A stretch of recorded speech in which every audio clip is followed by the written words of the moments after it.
We are here with Deacon Christopher Girolo, who will be ordained a priest for the Diocese of Santa Rosa just in a few weeks.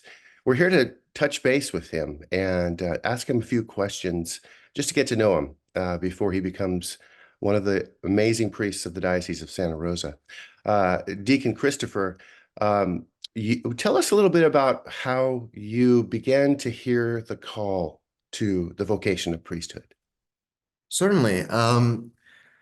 So the priesthood, I guess you could say the initial call to a certain extent has always kind of been there. In that I remember being just very small at Mass in the pew with my parents at St. Vincent's in Petaluma, born and raised in that parish, and seeing fathers say Mass and not fully understanding what was happening, but still being really fascinated by the beauty of the Mass and the ritual and everything that was happening.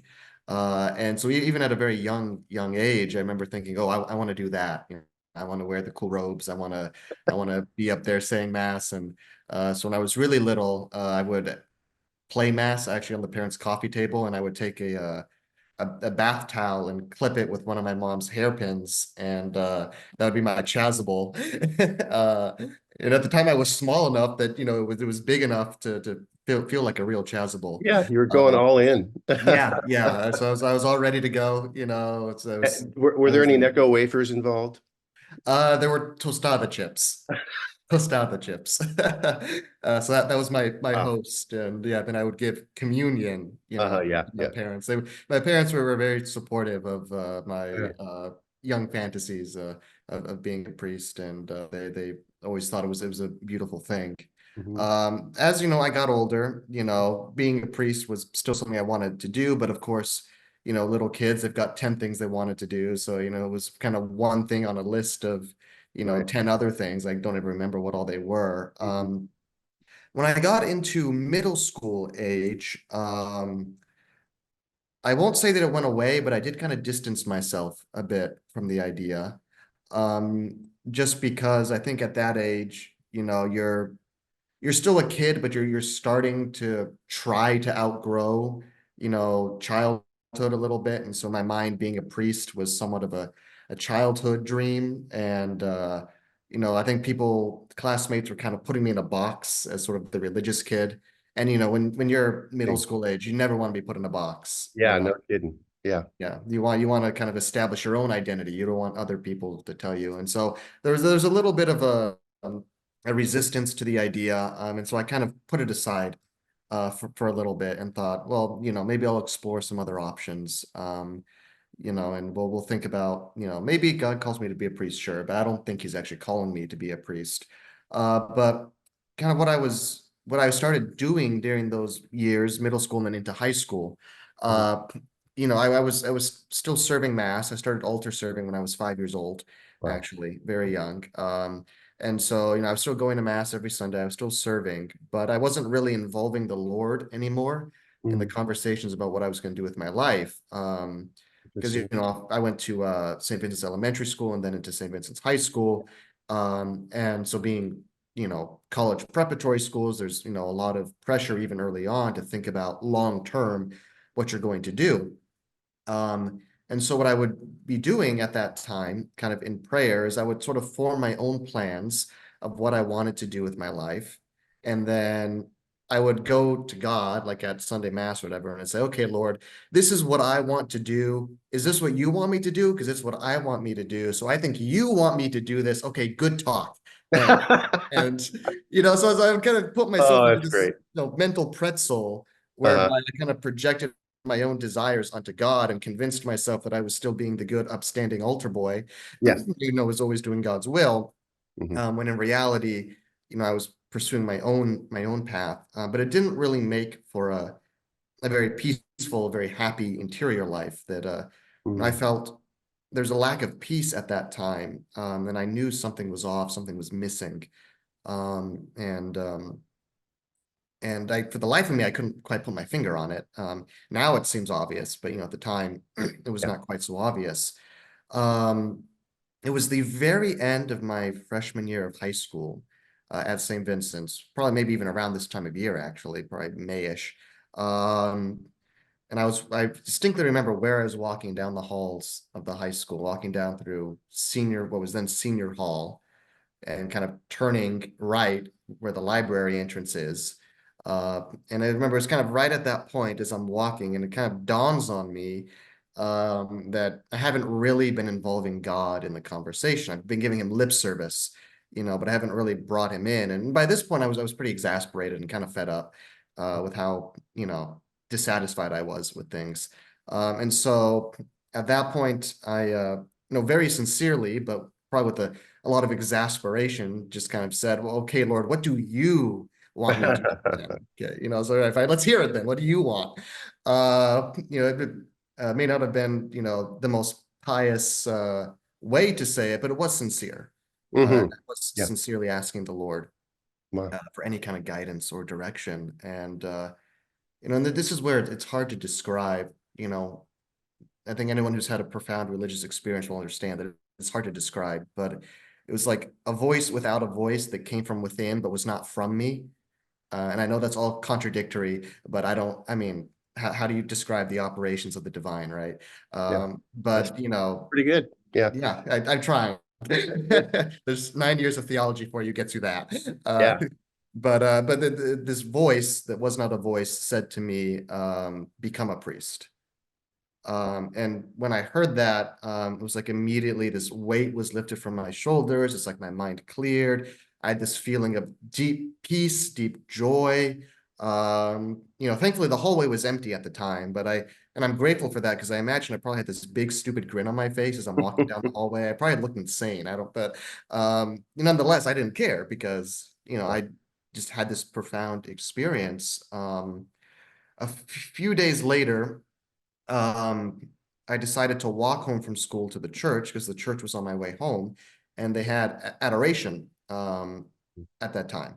And so I decided, well, I know they have adoration, and I want to make sure that this was the voice of God, and that this isn't, maybe I just had something funny at lunch, or there was, I don't know, maybe I worked myself up somehow, like just test the spirits, right? They always say, when you have an experience, test the spirit to make sure All right. that you're doing God's will.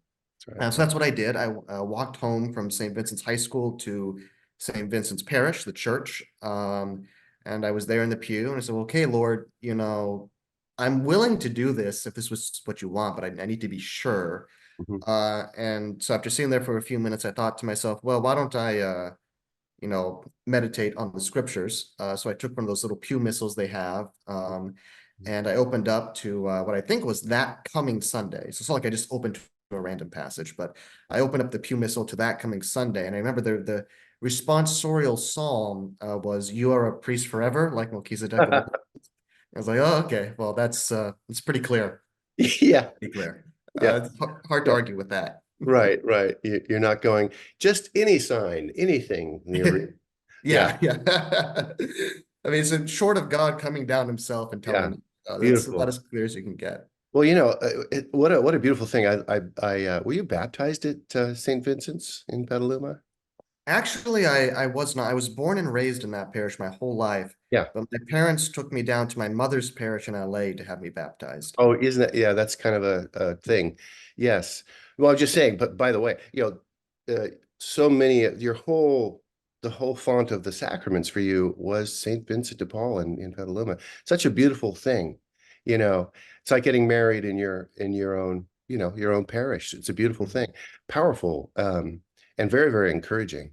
I just find that your matter of fact attitude with God very refreshing, and sometimes the most profound things are just that profoundly simple and refreshing.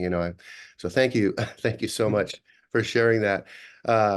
Yeah, I won't ask if you know where you're going to be stationed first, but I we'll don't, so it's okay. you don't even know. Isn't that great? Isn't that I hear like June 1st, after ordination maybe is the day. How exciting. Isn't that great? Because it doesn't matter. Yeah, and either way. Yeah, that's beautiful. So what are you looking forward to in terms of just becoming a priest and doing what only a priest can do? What in all aspects? What are you looking forward to? Well, the two things that come to mind first, that kind of jump out at me.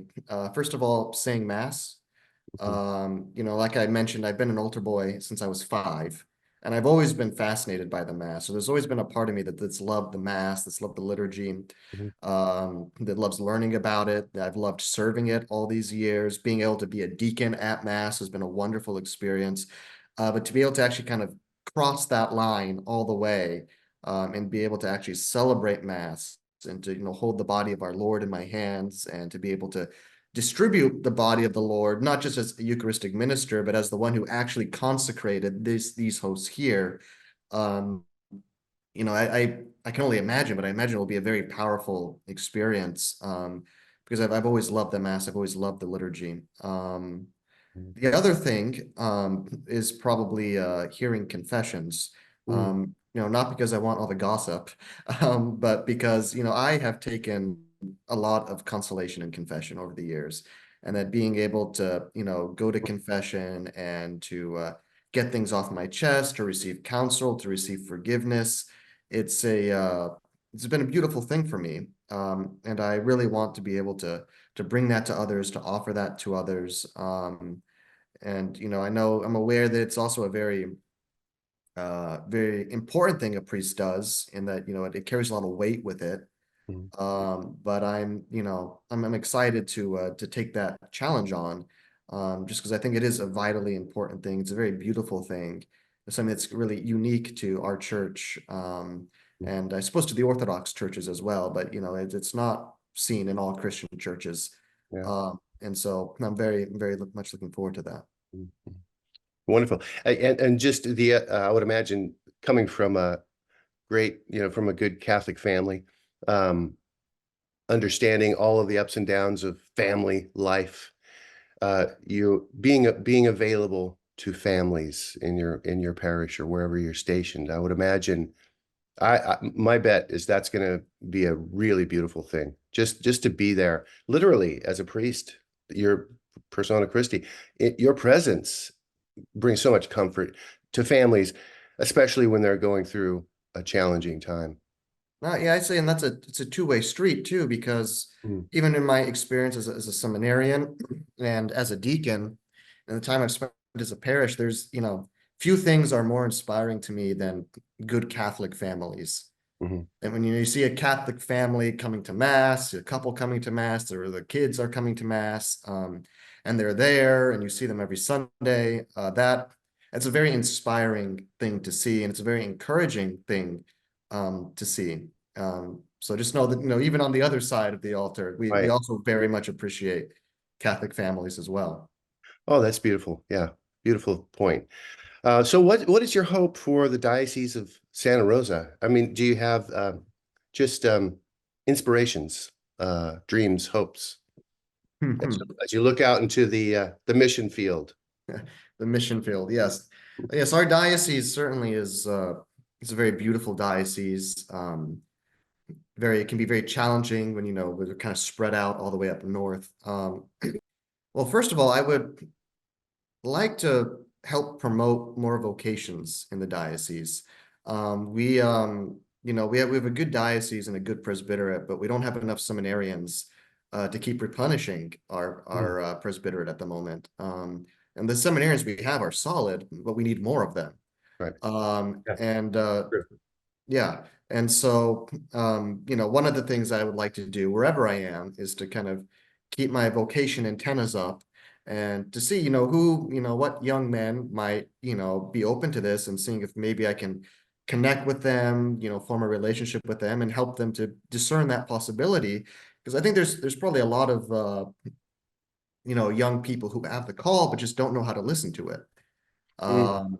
Um, I think that's Benedict the 16th, when he was still Ratzinger, Cardinal Ratzinger, was asked the question about the vocation crisis. And he essentially said, it's not that God is calling less men to the priesthood, it's just that men have stopped listening for the Wow. call. But I think part of that is they just don't know how to listen. Well put. So just Yeah. helping them to listen to to the voice of the Lord, even just the invitation, hey, have you considered, Right. maybe, think about this and talk to me. I'm here to help you work through that.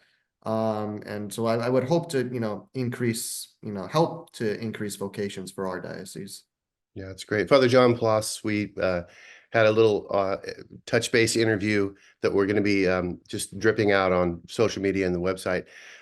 Shared, he's the promoter of vocations. And one of the first things he said was, I can't do this alone. You know, I need everybody to be co-promoters of vocations. But I really appreciate that zeroing in on the concept of they don't know how to hear, young men and women for religious life.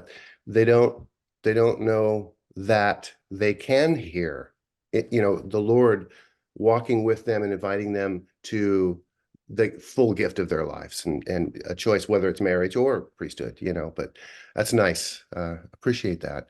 So anything else that you would like to share? Do you have a motto? Is Yeah. there anything else? Anything else?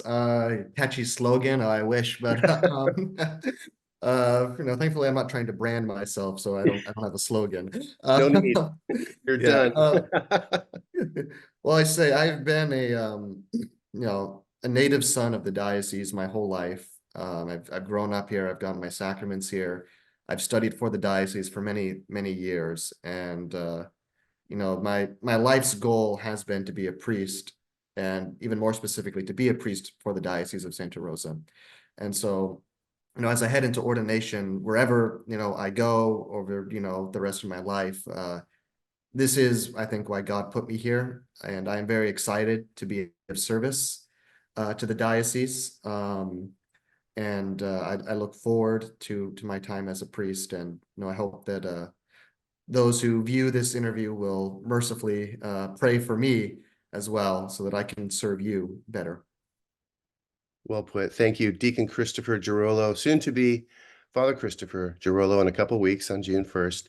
Thank you so much for taking some time just to sit down with us and talk. My pleasure. Thank you.